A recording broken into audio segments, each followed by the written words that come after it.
I'm facing a significant struggle and could use some advice and support from others. I'm a 49-year-old woman, and for this conversation, you can call me Jan.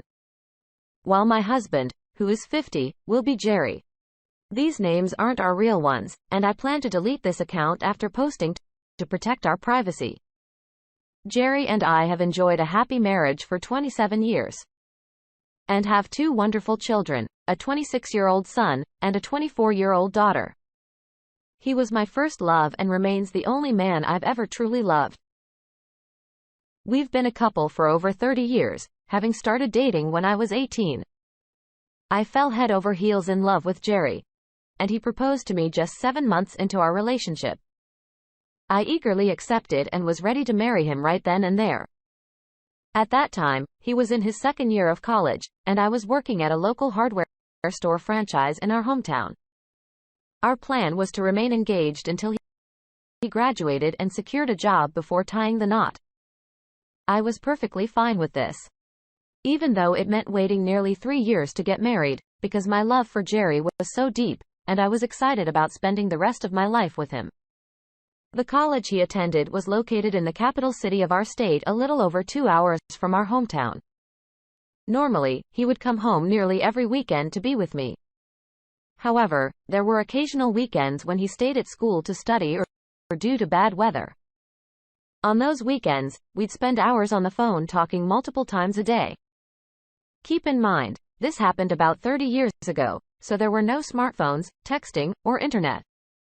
We relied on good old-fashioned landline phones. It's funny, I feel so old reminiscing about this. Around a year into our engagement, I started feeling impatient and suggested we get married sooner instead of waiting another 2 years until he graduated. I explained how much I wanted to become his wife, expressing my concerns that he might meet someone else at school and leave me, which was probably just me projecting my fears. Jerry reassured me that he would never do such a thing and professed his love. He pointed out that waiting would allow us to make sure we were truly compatible and financially ready to start a family. Now here's where I made a big mistake. There was this guy, let's call him Jim, who was an electrician and a regular customer at the hardware store, coming in for supplies 2-3 times a week. We had a friendly rapport and exchanged pleasantries during his visit. Over time, he began flirting with me and making advances. I told him, I'm sorry, but I'm engaged. Jim responded by saying he was engaged too, but he felt such a strong connection that he'd be willing to take a risk for one chance. This back and forth flirting continued for weeks. Then one weekend, when Jerry unexpectedly informed me that he'd have to stay at school for the next 2 weekends, I made the regrettable decision to go out with Jim. We went on a couple of dates, and after our 3rd date, things escalated, and I ended up in his bed. We met at Jim's apartment 3 more times over the next 2 weeks while his fiancée was at work. I know what you're probably thinking about me right now, and I have to agree with you. I believe I temporarily lost my sense of judgment. However, as soon as Jerry returned home, I came back to my senses and immediately ended things with Jim. Jim was devastated and carefully pleaded with me to elope and run away with him. Breaking his heart was something I hated doing, but I remained firm and told him that we needed to erase this from our lives. I made it clear that we were both engaged and Jerry was the love of my life. Jim and I went our separate ways. He stopped coming to the store, and I haven't spoken to him in 29 years. 2 months later, he married his fiancée, let's call her Susie. The 19 months later, I married Jerry. Since that time, we've had a happy marriage, and I genuinely mean that. We had a traditional marriage with Jerry as the provider, protector, and an excellent father. While I took care of the family, managed the household, and was a devoted stay-at-home mom. We loved our lives and had what most would consider an ideal marriage. However, all of this was shattered 3 days ago due to my carelessness. Now here's the backstory. Throughout my teenage years, and right up until a year before I married Jerry, I kept a detailed diary. When I moved out of my parents' house, I stored the diary in a cardboard box along with my yearbook and other school mementos. We placed this box and similar ones filled with school memories in the basement of our new home. Those boxes remained in the same spot in our basement for more than 25 years without anyone touching them. Honestly, I completely forgot about the contents of those boxes, including the fact that my diary was in one of them. Then this past Saturday, Jerry decided it was time to tidy up the basement and transfer everything from those boxes into plastic storage bins. He spent the entire morning cleaning down in the basement. When he finally came upstairs, he didn't say a word and headed down the hallway. I assumed he was just tired and was going to take a shower. He went into the bathroom and stayed there for a good 45 minutes. I checked on him, and he told me he was fine. Just reading. Little did I know what he was actually reading was my diary, which he found in one of the boxes. After he emerged from the bathroom, he walked right up to me holding the diary and said, "Look what I found." His face was filled with disgust and anger like I had never seen before. He then opened the diary and began reading the pages where I had written about Jim. I immediately asked him to stop and assured him I could explain, but he continued to read. I started crying and begged him to please stop, but he kept reading, growing increasingly agitated and speaking louder as he read on. When he finished reading, I attempted to speak, but he interrupted me saying, "Go pack a bag." I asked him why, and he replied firmly, "You're going to your parents." I didn't want to upset him further, so I went ahead and started packing. After I finished packing, I attempted to talk to him, but he simply said, "Leave." I pleaded with him, even going down on my knees, hugging his legs and begging, but he continued to insist. "Leave." By this point, his face had turned red and veins were bulging from his forehead. I had never witnessed him so furious. He has always been a composed and level-headed person. I left the house and drove to my parents' place. Once there, I explained what had transpired to them. They were taken aback and disappointed. My parents, both 81 years old, hold Jerry in high regard, considering him like a son. I clarified that what had occurred happened over 29 years ago and I had remained faithful throughout our marriage. They were deeply upset, and the shock left them unable to speak. I made numerous calls and sent texts to Jerry throughout the night, but he never responded.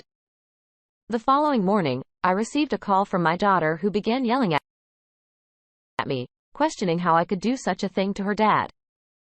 She mentioned that her father had a video call with her and her brother the previous night, during which she sent them a file containing the crucial pages from my diary. I felt embarrassed and tried to explain the situation to my daughter, but she wasn't receptive and hung up. I then attempted to reach our son, but he didn't answer my calls and disregarded my texts and voicemails. I also made numerous attempts to contact Jerry, but he remained unresponsive. I went back to our house and stayed there the entire afternoon, but he never returned. Eventually, I went back to my parents' house. A little after 4 p.m., I received a call from Jim's wife, Susie. Susie began using profanity, hurling terrible insults at me, and warned me to steer clear of her if I knew what was best for me.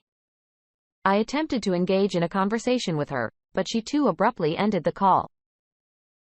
Later that night, a good friend of mine called and informed me that Jerry was at a popular local bar openly discussing the affair with everyone. I was devastated because this was entirely out of character for Jerry. My friend mentioned that he seemed intoxicated and not like his usual self, which greatly worried me because Jerry rarely ever drinks, typically having only 2 or 3 drinks in a year. I was extremely anxious and began calling and texting him repeatedly, but he remained unresponsive. I returned home and decided to wait for Jerry to come back. A little after 9 p.m., a friend of his dropped him off in our driveway. As soon as he entered the house, I embraced him tightly. Initially, he didn't respond, but eventually, he started hugging me back and we began talking. I could smell alcohol on him, and he was in tears questioning, "How could you do this to me?" I expressed my profound regret and explained that it had been a colossal mistake. Emphasizing that it had occurred almost 30 years ago, he claimed that our life had been constructed upon a falsehood. He went on to berate himself, expressing anger at feeling sinked by a loser of a man and a terrible wife. After making these remarks, he became highly agitated once more and instructed me to leave. I pleaded with him to let me stay, expressing my concern for his well-being. He calmly requested that I depart and allow him a week to contemplate matters before returning home. Despite my pleas for him to stay, I ultimately left in tears. During the following week, I sent him heartfelt daily texts expressing my profound remorse and love, but he never responded. According to information from several friends, Jerry and Susie were spotted multiple times going out for drinks during this period. I'm uncertain whether they were merely meeting to exchange information or if they were engaged in a retaliatory affair. All I can say is that I feel an overwhelming sense of guilt for what I did to Jerry. I learned that Susie kicked Jim out and was planning to divorce him. He is devastated and emotionally shattered. There have been rumors circulating that Susie has been involved in infidelity for years, and the person who informed me believes she might be using the diary as a pretext for divorce due to Jerry and Susie. Nearly everyone in our town, which has a population of 3,600, now knows about the affair. Feedback I've received suggests that most people find Jim and me reprehensible but feel that we should be forgiven since this all transpired nearly 30 years ago. For now, I'm staying at my parents' house, anticipating my return home next week to be with Jerry. I understand his pain, but I believe he's reacting excessively. I hope that over the next week, he will come to his senses and both of us can begin the healing process. What advice can you offer on how to best handle this situation? I acknowledge that my actions were terrible, but I believe Jerry has blown this out of proportion. The affair occurred almost 3 decades ago, and since then, we've had a wonderful marriage and family. He feels that our life was constructed on deceit, which I disagree with. What are your thoughts on this matter? Thank you for allowing me to share my feelings. Update. First and foremost, I want to express my gratitude to everyone for their valuable feedback. It has truly been beneficial. I followed the advice of many by letting my husband take all the time he needs, assuring him that I'll be here when he's ready to have a conversation. It has been a few days, and I haven't received any word from him. But mutual friends have reported seeing him and mentioned that he appears to be doing well. I also want to emphasize that I have never reconnected with or had any contact with Jim since we put an end to our affair. Furthermore, I want to make it crystal clear that I have remained completely faithful throughout our entire marriage. And the thought of cheating on my husband has never crossed my mind. Except for that regrettable 2-week period with Jim. Lastly, my relationship with my kids is strained at the moment, particularly with my daughter, who has been unkind. She unexpectedly decided to order ancestry kits for the family, and she called me with a hint of sarcasm, inquiring if there was anything I wished to disclose before proceeding with the order. I assured her that there was nothing to disclose and that I was looking forward to the results. That's all for now, and I'll provide another update next week once I'm back home. Update. I'm back in my house, but now my husband and I are legally separated, and I'm absolutely devastated. When I returned home, Jerry handed me separation papers and informed me that he had relocated all my belongings to the spare bedroom. Additionally, he installed a key lock on our master bedroom to prevent my access. In our master bedroom, he's placed a small fridge, a food storage cupboard, and a coffee machine. At this point, I mainly see him when he's leaving for work or going out during the evenings. He's now handling all his cooking, cleaning, and laundry, and he's made it clear that we will be living as roommates without any commitments. He continues to meet with Susie and adamantly refuses to cease their interactions. Whenever I inquire about what's happening, he either ignores me or responds with, "I'm keeping a journal, and I'll share it with you in 30 years. On several occasions when I attempted to initiate intimacy, he callously told me to go to Jim if I need something. I still can't fathom what's unfolded. It's as though he's discarded our love and developed resentment toward me. I feel utterly shattered." According to a close friend of mine, her husband disclosed that Jerry was at a table with a group of men yesterday at a local social club we all belong to. Jim was also present and approached Jerry requesting a private conversation.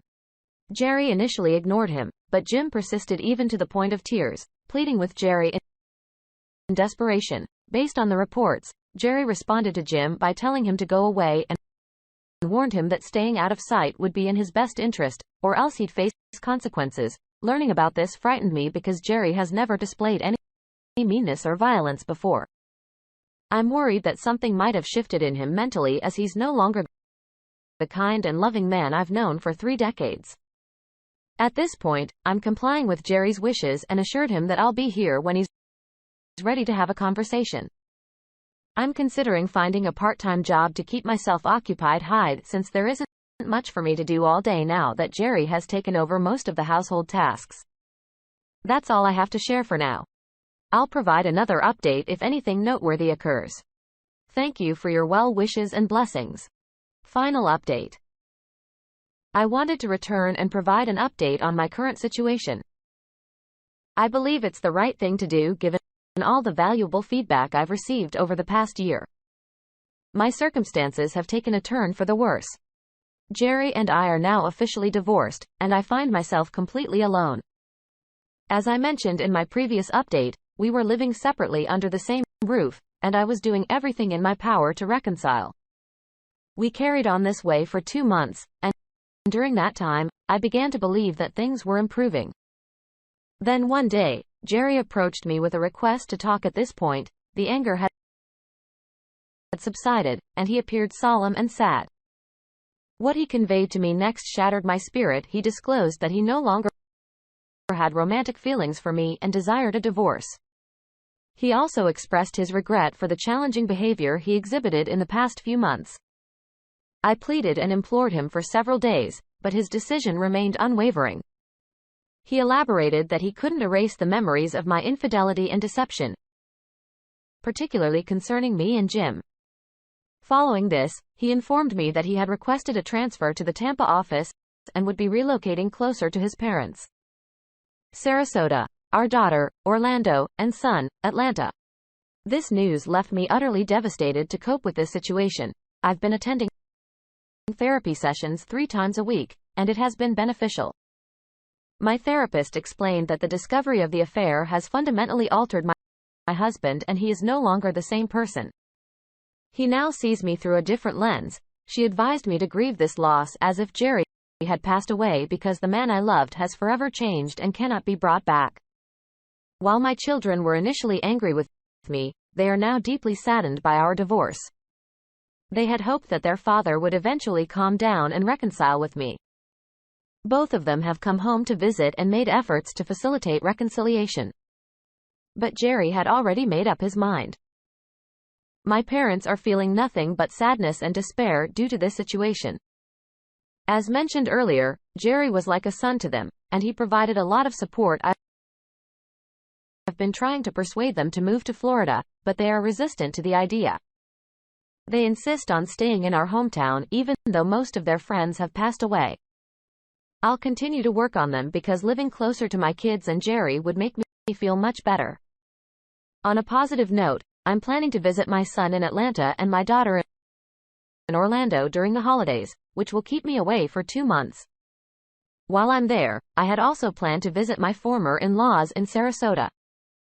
Surprisingly, when Jerry learned about my trip, he called and invited me to stay at his new place outside Tampa. I immediately accepted his offer.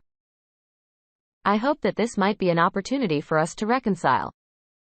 I believe he still loves me and misses me greatly, as both my daughter and son have told me. I think he needed to distance himself from this town and the painful memories. And his affair and divorce were a way of punishing me. Now that he's done that, I believe he realizes that our love is enduring and we are meant to be together. Regarding Jim and Susie, they have also divorced. I heard that Susie was quite upset about Jerry's move, as they had become close, and he had supported her through her divorce. She insists they were just friends, and Jerry has never admitted to anything, but I've heard they had a passionate affair for several months before Jerry relocated. She has already visited him in Florida, and this really pains me deeply. If having an affair was what Jerry needed to work through his feelings and find healing, I suppose I can accept it. I'm burdened with immense regret for my foolish affair. And feel incredibly foolish for not getting rid of that diary when I had the chance nearly 29 years ago. I even considered shredding it back then, but ultimately chose to keep it. Shaking my head and kicking myself for that decision. Alright. That was a fun story. Now let's move on to another exciting one. Stay tuned, and let's dive in. Story 2. In July, my wife, 34F, went on a quick work trip from Thursday to Saturday morning. On the same Saturday evening, we attended my stepdad's birthday dinner, and everything seemed perfectly normal. The following Sunday, we carried on with our usual routine, doing some grocery shopping, errands, and preparing for the work week. Once the work week started on Monday, everything appeared normal. We exchanged our usual texts during the day. However, on my way home from work, she texted me about having a potential yeast infection and mentioned she was going to get it checked out. I sympathized, making a lighthearted remark, like, hopefully, it's not an STD lol. She responded with a laugh, and that seemed to be the end of it. A few hours later, before I had a chance to see her, she sent another text saying, Your comment earlier about it being an STD was weird. You don't think I'm cheating on you, do you? I chuckled and replied, no law. But her comment did strike me as odd. At the time, I brushed it off, not giving it much thought, but in hindsight, this was the first red flag.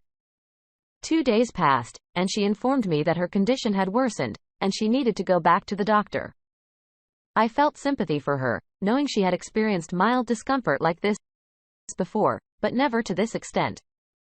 When she returned from her second doctor's visit, she said she now had thrush in addition to a severe yeast infection. I remember wondering what thrush was, and she explained that it's a throat infection. In a somewhat joking manner, I told her to stay away from me if she was sick, as I didn't want to catch anything. Looking back, all of these events marked the second red flag. Over the next couple of days, including the weekend, she was mostly confined to bed due to her illness. She called in sick to work, but managed some tasks from home. During that time, I kept my distance, watching her from afar while she rested in bed or on the couch, feeling sorry for her condition. She was clearly unwell, and there wasn't much I could do. As she started to recover during the following week, I began to notice that something was amiss with her. One day I came home from work and she was sitting on the couch crying. I inquired about what was bothering her, and she mentioned that she intended to start seeing a counselor. This puzzled me a bit, and I asked if I should go with her or if I needed to seek counseling as well.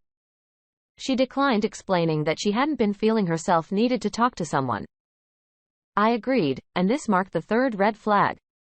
A few days later, after I had just finished showering, I found her sitting on the bed, crying once more. I asked her what was wrong, and she said, "Is this the best life has to offer? Is this what we want? Is it what you want? What do I want? Is there more to life than this?" I was taken aback for a moment, as it took some time to grasp the meaning of her questions. I didn't quite know how to respond, so I asked her to clarify. She simply replied with "never mind," and I can't recall what happened afterward. Then on August 14th at 9 p.m., as we were getting ready for bed, she began crying once again. I asked her what was troubling her, and her tears intensified. I reassured her, saying that I knew something had been bothering her over the past few weeks, and that whatever it was, we would work through it together because I loved her. She responded with, "I can't tell you. If I do, you won't want to work it out." In that moment, I felt a surge of nervousness or adrenaline in my stomach, and I pleaded with her, saying, "Please tell me." Then she dropped a bombshell on me, saying, "I had a one-night stand." At that moment, all the warning signs, all the little things that had been happening in the preceding weeks suddenly fell into place. Like pieces of a big puzzle coming together. Here's the story. After finishing her work for the day, she decided to stop by a bar for a drink before returning to her hotel. She sent me a picture of the beer she was having, and I responded with the usual "love you, good night." While she was at the bar, she struck up a conversation, a guy who happened to share my name of all things. They ended up chatting all night, having a few more drinks, and eventually left the bar around 2 a.m. They went to his place where she did BJ, and then they had unprotected intercourse. I asked her if he finished inside, and she claimed he didn't, saying he pulled out and did it on her stomach, but I couldn't be certain. It turns out he had HSV and transmitted it to her. What she initially thought was a yeast infection and thrush in her throat was actually an HSV outbreak. I distinctly remember feeling completely heartbroken, devastated, shocked, and in utter disbelief when she disclosed all these details to me. I struggled for months after what we referred to as D-Day, Discovery Day. It affected me to the extent that I had to take medication for a while to stabilize myself. I knew something was physically wrong because I felt terrible all the time. And as it turned out, my blood pressure had soared to 149, 127. No wonder I felt so awful. To provide some context, I would say we had a strong marriage. We were often regarded as the favorite couple by everyone. And even my father likened us to Ken and Barbie. I'm sharing this to emphasize that we weren't a dysfunctional couple with glaring and obvious marital problems. However, what transpired challenged that perception. When I confided in some of my closest friends and family, they all reacted with wide astonishment and the same "Are you serious?" response. It was a total shock not only to me, but to everyone who knew us. She's been seeing a counselor throughout this entire period, delving deep into every aspect of what happened. The reasons, the methods, the details, all of it. She's confessed to me that she doesn't know why. Out of all the time she's been approached by guys, she gave in this time. However, in the grand scheme of things, the reason doesn't matter much because what's done is done. And it takes just one incident to bring a marriage crashing down. She did mention that he made her feel desired, gave her attention, and apparently boosted her self-esteem by calling her beautiful. If that was all it took, she has her own issues to confront. And unfortunately, she wasn't mature enough to address them or acknowledge that something was seriously wrong before it was too late. I acknowledge that it takes two to create a problem. And I played a part in all of this. Still, I can't accept responsibility for her actions. The way she treated me, herself, our marriage, and the harm she caused. However, I can recognize where I could have been a better husband. I should have been more attentive, more engaged, essentially more of whatever she felt she needed. These are lessons I've learned. It's been over a year and a half and we're separated, but this remains a significant obstacle in my life. I've chosen to move away from her in our marriage, and it's a struggle because this was never what I wanted. She wants to stay together and work things out, but for me, the damage is too extensive.